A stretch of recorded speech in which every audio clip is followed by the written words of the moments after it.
Todos bienvenidos a esta nueva sesión de pláticas en torno al arte contemporáneo en México. En esta ocasión vamos a explorar la gráfica que se divide en dos grandes vertientes, el dibujo y la estampa, desde sus antecedentes, su desarrollo y ya como manifestación artística, además de su llegada a México y la manera en que hoy se produce a nivel nacional. Para esto vamos a abordar tanto la producción de los artistas del siglo XIX como a través del siglo XX y hasta llegar al presente. Mi nombre es Graciela Patrón, soy artista visual y soy doctora en arte y cultura y agradezco al Instituto Veracruzano de Cultura y al Centro Cultural Casa Principal por su apoyo para la realización de este video. Sin más, los dejo. Bienvenidos.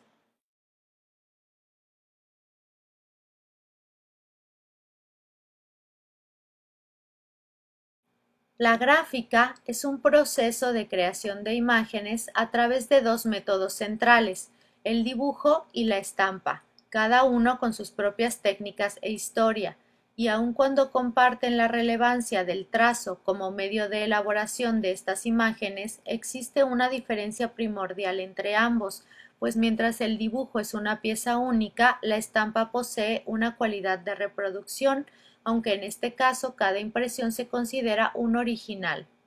El dibujo surge cuando la humanidad comienza a trazar signos y formas en su búsqueda por expresar ideas. Estos primeros trazos se transforman en dos modos de comunicación, la escritura y las imágenes, dando lugar a la creación de alfabetos y modos de representación de las diferentes civilizaciones alrededor del mundo.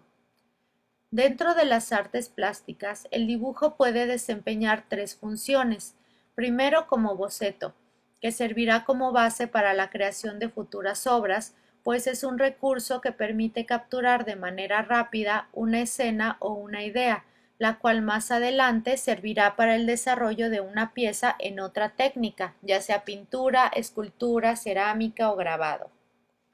Este es un método al que los creadores han recurrido desde el Renacimiento, utilizando para ello hojas sueltas de papel o pequeñas libretas que llevaban con ellos en su día a día o durante sus viajes. De ahí que se les conoce como bitácoras de artistas, dado que la bitácora era originalmente el registro de los pormenores de un viaje marítimo, un cuaderno donde el capitán anotaba los acontecimientos de la travesía. Los dibujos de las bitácoras funcionan también como objetos de estudio, pues permiten conocer el proceso creativo del artista y las reflexiones que acompañaban sus imágenes, además de ser considerados actualmente como obras de arte con valor en sí mismos. Por esta razón, en muchas exposiciones se muestran tanto las piezas finalizadas como los cuadernos de apuntes de los artistas.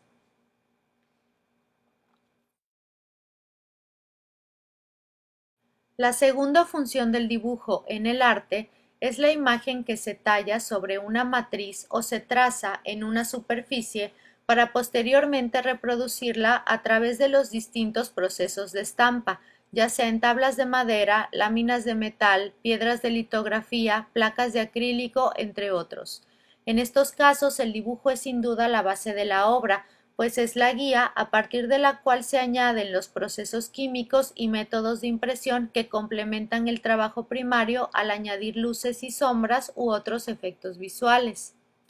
Finalmente, la tercera cualidad del dibujo es su capacidad de ser una manifestación artística con valor en sí misma, esto aun cuando no es reconocida como una de las bellas artes, dada su condición de servir como base a otras vertientes de la plástica en su función de boceto de obra. Sin embargo, y siempre tomando en cuenta que sin él las dos anteriores no podrían funcionar como las conocemos, durante el siglo XX comenzó a ganar autonomía.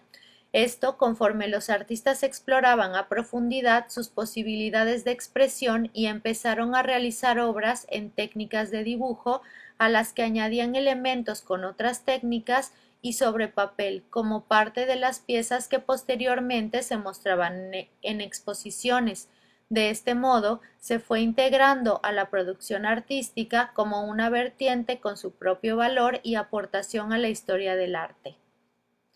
En México, el dibujo ha estado presente desde el mundo prehispánico, sobre todo en los trazos de los códices que eran los libros de este periodo. Tales libros, donde se trataba una diversidad de temáticas que comprenden desde la astronomía, los calendarios, los trazados cartográficos, documentos legales, los textos religiosos, además de narrar la historia de los pueblos a través de mitos y leyendas, estaban escritos en un lenguaje que conjunta signos e imágenes. Para crearlos, se contaba con escribas especialmente preparados que podían ser hombres o mujeres, quienes gozaban de gran respeto entre la gente. El mundo prehispánico, además, contaba con recintos especializados en la conservación de sus documentos y se restauraban cuando era necesario. Estos libros se realizaron sobre papel amate proveniente de la corteza del árbol de jonote. Durante la conquista, casi todos los códices fueron destruidos y una vez asentado el dominio español, los que se crearon comenzaron a utilizar el alfabeto latino, así como imágenes que cada vez remitían menos a los modos de representación indígena hasta que dejaron de producirse. Así, el dibujo en México se integró a la visión occidental que mantuvo hasta finales del siglo XX, cuando los artistas entraron en contacto con los primeros movimientos de la vanguardia europea y el dibujo en México comienza a incluir algunos de sus rasgos, sumados a elementos característicos del imaginario y la vida cotidiana en el país, como sucede con el trabajo de Saturnino Herrán o los paisajes del Dr. A.T.L., que ya conllevan la semilla para el desarrollo del dibujo como manifestación artística en México. A partir de este punto, el dibujo sigue los movimientos de la plástica y esto se aprecia en el trabajo de los muralistas, los abstractos, los neomexicanismos y hasta el arte de la posmodernidad, donde explora el uso de nuevos soportes y procesos, se desborda de los límites del papel, invade los espacios circundantes como las paredes en galerías y suma en una misma superficie diversas técnicas, dando lugar a instalaciones o piezas denominadas de neográfica. Con todo, es preciso mencionar que aún producido por numerosos artistas, el dibujo en México no tiene tanto peso como otras vertientes, en especial en lo concerniente a la consideración de los jurados en bienales y concursos, pues aun cuando exista la modalidad de gráfica, casi siempre se da preferencia a los trabajos de estampa. Esto a su vez habla de la problemática que tanto los concursos como los jurados siguen atados a las normas de creación del arte moderno y se rigen bajo estas reglas cuando se trata de seleccionar o premiar una obra, dejando de lado las propuestas que salen de estos modos de hacer, aunque esto ya es un tema de discusión y que ha dado lugar a bienales de mayor apertura en cuanto al lenguaje de arte contemporáneo. La segunda manifestación de la gráfica, aunque conectada ineludiblemente al dibujo, es la estampa, que es un proceso de creación de imágenes llevadas de un soporte originario, que puede ser un sello, una lámina de metal, una matriz de madera, una placa de acrílico, una piedra litográfica, entre muchas otras posibilidades, hacia otra superficie, y lo hace por medio de distintos procesos de impresión. Para ello, recurre a dispositivos que generan presión entre el soporte primario y la superficie a imprimir, los cuales pueden ser una prensa, un tórculo o de modo manual, un baren e incluso simplemente una cuchara. A ellos se han agregado otros más experimentales que enriquecen la tradición gráfica o permiten realizarla sin necesidad de montar todo un taller. Los primeros métodos de creación de signos estampados se remontan a 3000 años antes de Cristo, en civilizaciones tales como Babilonia, donde se utilizaban sellos cilíndricos de piedra a modo de firma en documentos o para marcar símbolos religiosos. En la India se hacían imágenes talladas en madera para estampar patrones de telas. Por otro lado, en China, ya en el siglo II, se trabajaban las primeras imprentas de tipos móviles, que utilizaban pequeños sellos tallados en madera y posteriormente en porcelana estampados sobre papel arroz o tela. La imprenta china le dio una enorme ventaja a los procesos de impresión, pues el papel de arroz funcionaba mejor que el papiro utilizado en Egipto y parte del Imperio Romano, y superaba también al pergamino europeo, que resultaba caro y difícil de elaborar. Debido a estos factores, la impresión de imágenes y textos no se desarrolló en el mundo occidental sino hasta alrededor de 1440, cuando se crea la primera prensa tipográfica europea. A raíz de ello surgió el término artes gráficas para referir a todos los procesos relacionados con su uso, que a su vez se extendían para incluir la elaboración de libros, diseño de tipografías, creación de ilustraciones e incluso la encuadernación. Durante el Renacimiento y el Barroco, los artistas comenzaron a experimentar con las posibilidades de la silografía y sobre todo del grabado en metal. Esto condujo a expandir las técnicas de grabado desde el inicial trazo con buril sobre la placa, que después se entintaba, hasta la adición de ácidos y sustancias resinosas que dieron lugar al agua fuerte y al agua tinta, además de la ya existente punta seca, todos los cuales son procesos que se siguen realizando por numerosos artistas alrededor del mundo. A ellos se suman nuevos materiales que se van descubriendo o adaptando para enriquecer sus procesos. Otra de las técnicas de estampa es la litografía, de invención posterior al grabado, a punto de iniciar el siglo XIX, aunque tiene antecedentes en la Europa medieval. Litografía significa trazo en piedra y, como su nombre indica, consiste en la creación de imágenes que primero se trazan en una piedra de mármol, después se entintan e imprimen sobre papel por medio de la presión que ejerce una prensa. La litografía comenzó a utilizarse en las ilustraciones de libros y poco a poco se integró a la producción artística, pues los creadores encontraron que ofrece recursos que no permite el grabado, tales como las calidades de línea, degradados y efectos acuarelados. Hoy día se puede sustituir la piedra por lámina de aluminio para realizar un proceso similar llamado offset, que se utiliza no solamente por los artistas, sino también en la impresión de tirajes de prensa.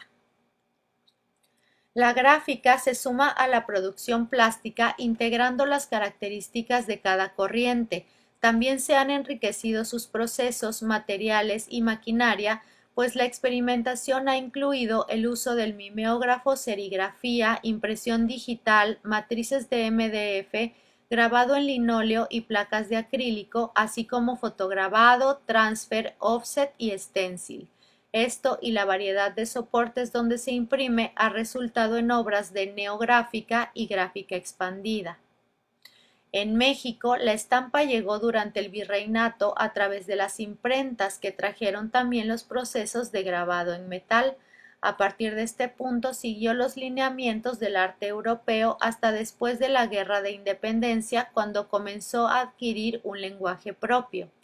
Esta intención de crear estampas, sobre todo de denuncia y que retrataban las condiciones de pobreza del México previo a la Revolución, se manifestó en carteles y panfletos que se repartían entre la gente, a los que se añade la búsqueda de un lenguaje propio nacional. Así, el desarrollo de la estampa fusiona la experimentación artística con la creación de obras de denuncia, que se mantiene hasta la etapa del muralismo, siempre en paralelo a la producción pictórica. Ya en el siglo XX surgieron dos importantes organizaciones de grabadores, el 3030 en 1928 y en 1937 el Taller de Gráfica Popular, ambos proyectos guiados por la idea de hacer accesible al público la producción gráfica del país, que contenía tanto información política como imágenes de crítica y denuncia social. Además de estas organizaciones enfocadas principalmente a explorar los usos de la gráfica como un medio de visibilidad de las problemáticas del país, la estampa continuó su desarrollo acorde a los movimientos del arte, se unió a los artistas del abstracto, el neofigurativo y hasta llegar al posmoderno, cuando a la par que el resto de la plástica combinó elementos y materiales diferentes, así como técnicas en una misma pieza. A ello se integra una nueva manera de entender la estampa, cuando se expanden los límites que supone el papel e invade los espacios circundantes, hallando en el proceso múltiples nuevos soportes en los cuales imprimir. De ahí que surge la llamada neográfica, llevando a nuevos horizontes la producción de imágenes, creando piezas tridimensionales o hechas en textil, impresiones en cerámica o instalaciones. Todo ello enriquece el trabajo de los artistas y ha conducido en el presente siglo a la apertura de múltiples talleres, tanto de apoyo institucional como independientes de diversas ciudades, donde se trabajan la impresión de tirajes de obra y la edición de libros de artista, contribuyendo con ello al crecimiento de estas maneras de expresión. Finalmente, podemos decir que la gráfica contemporánea en México es resultado de la suma de sus pasos anteriores, los procesos provenientes de Europa, la visión de México desde una perspectiva política, la necesidad de un medio a través del cual se pudieran llevar a cabo ejercicios de denuncia, la experimentación plástica, el desarrollo de los movimientos artísticos, la aparición de nuevas tecnologías y nuevos medios. Esto es todo por esta sesión. Les agradezco mucho su atención. Como hemos visto, el dibujo en México es una herramienta a la que los artistas recurren tanto en la elaboración de sus bocetos como en la creación de obra con valor en sí misma. Sin embargo, encuentra dificultades cuando se somete a un concurso o a una bienal, dado que los jurados todavía no lo consideran lo suficientemente importante como para otorgarle premios. Por otro lado, la estampa en México ha tenido un resurgimiento o un marcado crecimiento en los últimos 10 años. Prueba de ello son los numerosos talleres que se han abierto a lo largo del país, no solamente con apoyo institucional o universitario, sino también independientes, pero que no cierran, siguen trabajando y siguen generando ingresos. A su vez, estas dificultades técnicas que puede suponer la estampa, sobre todo en las jóvenes generaciones, los ha llevado a experimentar con nuevos métodos y procesos que enriquecen los procesos tradicionales, y con ello sigue creciendo esta manifestación plástica en el país. Espero que este video les haya servido para valorar un poco el trabajo de la gráfica que se produce en México, para conocer, para entender y para generarles interés a ustedes como público. Sin más, me despido y los espero en la próxima.